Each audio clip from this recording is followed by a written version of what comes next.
మూడో మాట ఏంటంటే ఈ వాస్తవంగా రైల్వే ప్రాజెక్టులు ఈ మధ్యకాలంలో మనం చూస్తా ఉన్నాం. వందే భారత్ ట్రైన్లను ఆవిష్కరించిన, అమృత్ స్టేషన్లు ఆవిష్కరించిన, ఆర్ఓబీలను ఆవిష్కరించిన 100, 150, 200 ఒకేసారి ఇనాగరేట్ చేస్తున్నారు. మీకు తెలుసు. ఇది కూడా వాస్తవంగా దాంట్లో భాగంగానే ఇనాగరేట్ చేయాలి అని. కానీ నేనేమన్నా నేను 2 సార్లు పార్లమెంట్లో మాట్లాడినా.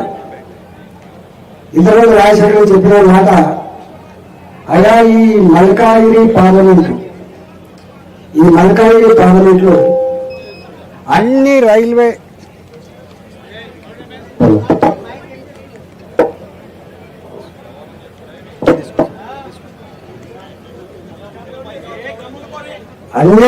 లైన్లు, ఇది రైల్వే లైన్ల అల్లిక నియోజకవర్గం. ఇది ఒక రకంగా గర్వపడతాను, ఒక రకంగా గర్వపడతాను, ఒక రకంగా శాపంగా పరిగణించింది అని చెప్పి నేనే స్వయంగా పార్లమెంట్ లో మాట్లాడా. సికింద్రాబాద్ రైల్వే స్టేషన్ ఇలానే వస్తుంది, ఇవాళ సౌత్ సెంట్రల్ రైల్వే ఆఫీస్ ఇలానే వస్తుంది, వరంగల్ పోయాలని ఇట్లే పోతుంది, నిజామాబాద్ పోయి ఇట్లే పోతుంది, హైదరాబాద్ పోయి ఇట్లే పోతుంది, బాంబే పోయి సదర్నాబాద్ ఇట్లే పోతుంది. రైల్వే లైన్ల అల్లిక ఇక్కడ ఉంది కాబట్టి దీని మీద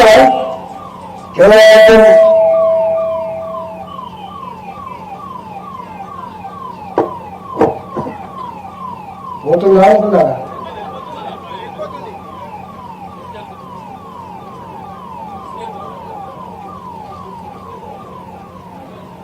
2 సార్లు పార్లమెంట్లో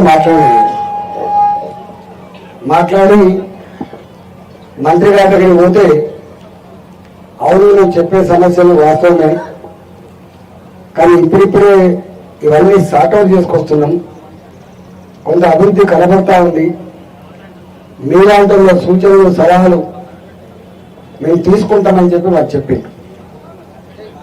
నేను వచ్చి ఈ రైల్వే డిపార్ట్మెంట్లో ఒక 3 మీటింగ్ పెట్టినా జీఎం గారితో. నేనే స్వయంగా 3 మీటింగ్ పెట్టినా. పెడితే వాళ్ళు చెప్పిన అంశాలు ఏంటంటే, రాష్ట్ర ప్రభుత్వం తన కాంట్రిబ్యూషన్ ఇస్తే తప్ప, రాష్ట్ర ప్రభుత్వం ల్యాండ్ అక్వైరీ చేసి ఇస్తే తప్ప మేము ప్రాజెక్టులు పూర్తి చేయలేమని చెప్పిండు. నేను రాష్ట్ర ప్రభుత్వం మీకు సహకరిస్తలేదని డబ్బులు ఇవ్వకపోతే శాపం ప్రజలకు శాపం అవుతుంది కదా.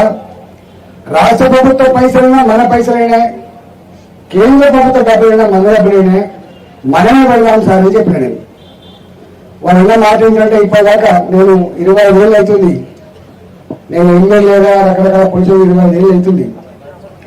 నా దగ్గర ఒక ఎగ్జాంపుల్, రాజశేఖర రెడ్డి గారు 200 కోట్లతో Huzurabad Parkal highway 4 lane highway నిర్మాణం చేస్తున్నప్పుడు ఢిల్లీ రైల్వే లైన్ మీద శాంక్షన్ కావాలి. ఆనాడు నేను ఆర్థిక మంత్రిని. కేవలం రైల్వే పోర్షన్ మీద ఉన్న 8 కోట్లు మాత్రమే రైల్వే డిపార్ట్మెంట్ ఇచ్చింది తప్ప 5 పైసల బిల్లు కూడా వాళ్ళు ఇవ్వలే.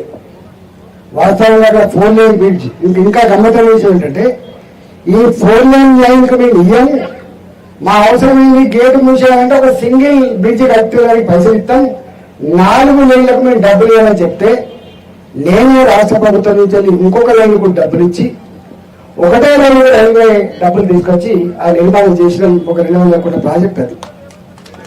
కానీ ఇవాళ మీకు ఒక పెద్ద గుణాత్మకమైనటువంటి మార్పు ఏంటంటే, 100% రాష్ట్ర ప్రభుత్వ డబ్బులు లేకుండా అండర్ బ్రిడ్జ్లను, అవోడ్ బ్రిడ్జ్లు కట్టేటువంటి జీవనం తీసుకొచ్చింది. మీరు గమనించాలి. మా విక్రమ్ ఇక్కడ ఉన్నారు, గౌరవల్లి గౌరవి పక్కపంటి గుల్లపోచంపల్లి మీ మామగారి కాన్స్టిట్యూన్సీ వస్తుంది. ఎన్నో సంవత్సరాలు అవుతుంది, ఎన్నో సంవత్సరాలు. ఒక రెంట్ పూర్తయింది, ఇంకొక రెంట్ పూర్తి కాలే. కారణం ఏంటి అంటే ల్యాండ్ అక్విజిషన్ కావాలి. ఎంత కావాలి ల్యాండ్ అక్విజిషన్? ఒక 90 లక్షల రూపాయలు, 80 లక్షల రూపాయలు కావాలి. నేనన్నా 18 కోట్లు ఖర్చు పెట్టి 90 లక్షల రూపాయల కోసం 10 ఏళ్ళ వారిని పెడితే ఏం లాభం ఉంటుంది? 10 ఏళ్ళు ఏం లాభం ఉందని చెప్పి 90 లక్షల రూపాయలు కూడా రైల్వే డిపార్ట్మెంట్ ఒప్పించి ఇవాళ ఆ ల్యాండ్ అక్విజిషన్ కూడా మనమే చేస్తున్నాం. ఇవాళ మీరు ఇవాళ వారి కాన్సెన్సర్ మూడు చెప్పుకున్నారు, నాలుగు చెప్పుకున్నారు. వీరి కాన్సెన్సర్ కాదు, మొత్తం ఈ పార్లమెంట్ పరిధిలో ఎలిఫెంట్ బ్రిడ్జ్ కాన్సెన్సర్ మొదలు పెడితే ఇవన్నీ కడితే 23 ఆర్యూబీలు 23 ఆర్ఓబీలు ఉన్నాయి. గుర్తుపెట్టుకోండి, 23 ఆర్యూబీలు 6 ఉన్నాయి. వివేకులు 3. వీటి ఎందుకు తీసుకొచ్చారు అంటే సంవత్సరాలుగా ఎక్కిరిస్తానే కాబట్టి. ప్రాజెక్టులు మీకు మీ బృందారం కాదు, మీరు అవుతుందో కాదో అది కంట్రోల్కి వస్తున్నారు. 1993లో శాంక్షన్ అయింది. 1993లో శాంక్షన్ అయింది. అక్కడ ల్యాండ్ అక్విజిషన్ కూడా డబ్బులు ఇచ్చిండ్రు. ఇప్పటి వరకు అక్కడ బ్రిడ్జ్ కట్టలేదు. మీకు కూడా తెలుసు, పొల్లారం ఇక్కడ పుట్టి పెరిగిన కాబట్టి తెలుసు. నేను అవన్నీ తీసిన మొత్తం పాత కాగితాలు, ల్యాండ్ అక్విజిషన్, వాళ్ళకి డబ్బులు ముట్టినవి, ఇవన్నీ అన్ని తీసినాయి. నేను రాజశేఖర్ గారు నేను కూడా ఒక 2 సార్లు ఎక్కడ నేర్చగా మొదలుపెట్టి మల్కాగిరి వరకు అన్ని రైల్వే లైన్లు 2 days తిరిగిన, 2 times తిరిగిన. మొత్తం తిరిగి ఇంజనీర్లను ఆయన వినను ఏంది దీని పని అని చెప్పి అన్ని రకాల కొంత ఓవర్ చేశాం. చేస్తే లాస్ట్ తెలియదు ఏంటంటే మేము ఇస్తాం సరే డబ్బులు రైల్వే ప్రకారంగా, కానీ రాష్ట్ర అధికారుల యొక్క సమన్వయం లేకపోతే మాకు కష్టమవుతుంది అన్నారు. చివరికి నేను స్వయంగా ఆ ప్రిన్సిపల్ మొత్తం రాష్ట్ర ప్రభుత్వ అధికారులందరూ, జిహెచ్ఎంసీ కమిషనర్ గారు, రెవెన్యూ సెక్రటరీ గారు, తర్వాత ఇంకా మిగతా సెక్రటరీ అందరూ పిలిచి 2 డిఆర్ఓలు మా డీజీఎం ఈ ఉదయనాథ్ కలిపి ఒక దేవంతా మీటింగ్ పెట్టినా. మీకు ఐడియా ఉండాలి అని చెప్తున్నా. దేవంతా మీటింగ్ పెట్టి, అయ్యా మీరు రూపాయి ఇవ్వకపోతున్నాయి, రాష్ట్ర ప్రభుత్వ పరంగా రూపాయి ఇవ్వకపోయినప్పటికీ కూడా ఇవాళ మొత్తం 1000 కోట్లు 1500 కోట్లు మొత్తం రైల్వే డిపార్ట్మెంటే ఖర్చు పెడుతుంది. కేవలం మీరు సమన్వయం చేసుకోండి, మాకేమైనా ఉంటే నో ఆబ్జెక్షన్ సర్టిఫికేట్లు ఇవ్వమని చెప్పి వాళ్ళకి కోరిన ఆ నో ఆబ్జెక్షన్ సర్టిఫికేట్ల కోసం తిరుగుతున్నటువంటి రాజశేఖర రెడ్డి గారు. నేనేమంటున్నా, రాజశేఖర రెడ్డి నాకు ఫస్ట్ టైం పంచాయతీ పెట్టుకున్నాను కదా, నాకు ఒక పంచాయతీ లేదు, కొత్తగా సత్యలాగా ఉంటాయని చెప్పింది కదా. నిజంగా మీరు ఇది వాస్తవంగా ఇప్పట్ల ఏది కాకుండా నేను నిన్న ఫోన్ చేసినట. ఇప్పుడు నేను కూడా ఎమ్మెల్యేగా పనిచేసిన, నేను కూడా రాష్ట్ర ప్రభుత్వ మంత్రిగా పనిచేసిన, నాకు కూడా మా ఎమ్మెల్యే గౌరవించుకోవాలి ఉంటుంది. నేనే స్వయంగా నీకు ఫోన్ చేసిన. నువ్వు నాకు ఒక్క రోజు దొరకకపోతే 2వ రోజు దొరకబట్టుకుని నీకు ఫోన్ చేసిన. నేనే స్వయంగా లోకల్ కార్పొరేటర్ గారికి వారికి ఫోన్ చేసిన. 2 బలసారికి మనం చేసుకున్నాం. ఇది పెద్దగా పోతే మళ్ళీ రాష్ట్ర ప్రభుత్వం మంత్రులు రావాలి, మళ్ళీ కేంద్ర ప్రభుత్వం మంత్రులు రావాలి, ఇక అది హైదరాబాద్ ఇంకో ఎలాడు పడుతుంది. ఇప్పటికే కష్టమవుతుంది. ఈ రూట్లలో నేను అనువాద నేను కూడా నేను మీకు తెలుసు. ఇవాళ ఇక్కడ ఒక్క దగ్గర ఇవాళ మీకు ఇక్కడ ఒక్క దగ్గరనే దాదాపు వీరి ఎమ్మెల్యే గారి నియోజకవర్గంలో నాకు తెలిసి 10, 11 ఆర్యూబీలు ఉండే కూర్చోబెట్టాడు. నాట్ ఓన్లీ 3, 10, 11 ఉన్నాయి ఒక్క దగ్గరనే. ఒక రైల్వే స్టేషన్ కూడా ప్రతిపాదన ఉన్నది.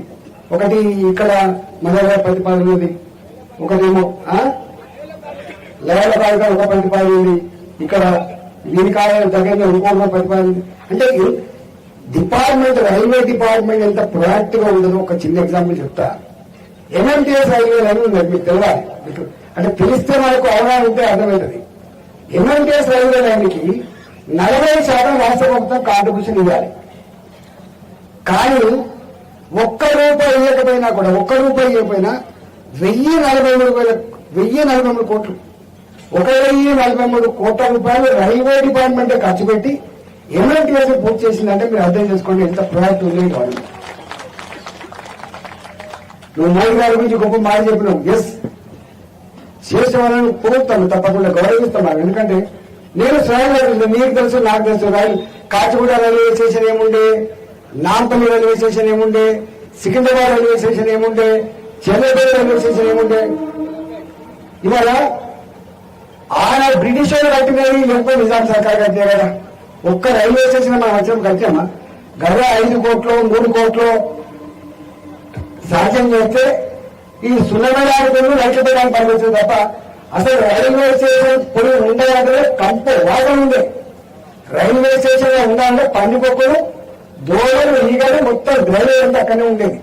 ఇవాళ ఎక్కడ కూడా ఇవాళ ఎంత ప్రొయాక్ట్ గా ఉంది గవర్నమెంట్ అంటే 720 కోట్ల రూపాయలతో సికింద్రాబాద్ రైల్వే స్టేషన్ మార్గదర్శనం, 450 కోట్ల రూపాయలతో 450 కోట్ల రూపాయలతో చెన్నపల్లి రైల్వే స్టేషన్ కట్టి ఆవిష్కరించినాం. 450 కోట్ల రూపాయలు పెట్టి కాశ్మీర్ రైల్వే స్టేషన్, ఒక 350 కోట్ల రూపాయలు పెట్టి నాంపల్లి రైల్వే స్టేషన్.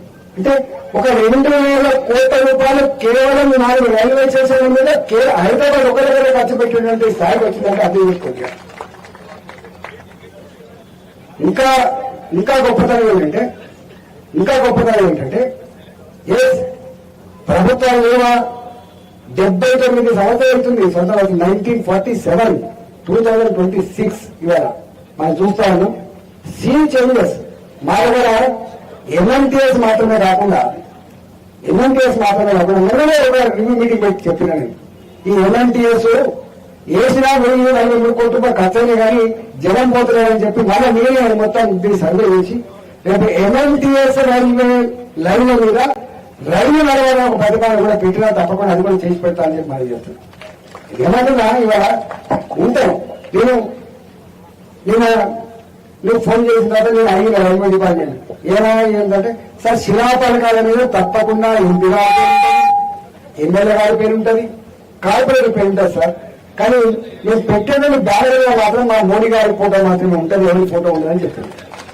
నేనైనా మాకు ఫోటో పంచాలి లేదని చెప్పాను. నేను మాకు ఫోటోలు లేకపోతేనే మాకు పేరు లేకపోతేనే కానీ మా కళ్ళు కాకపోవడం రైల్వే బ్రిడ్జ్ తొందరగా స్టార్ట్ కావాలి.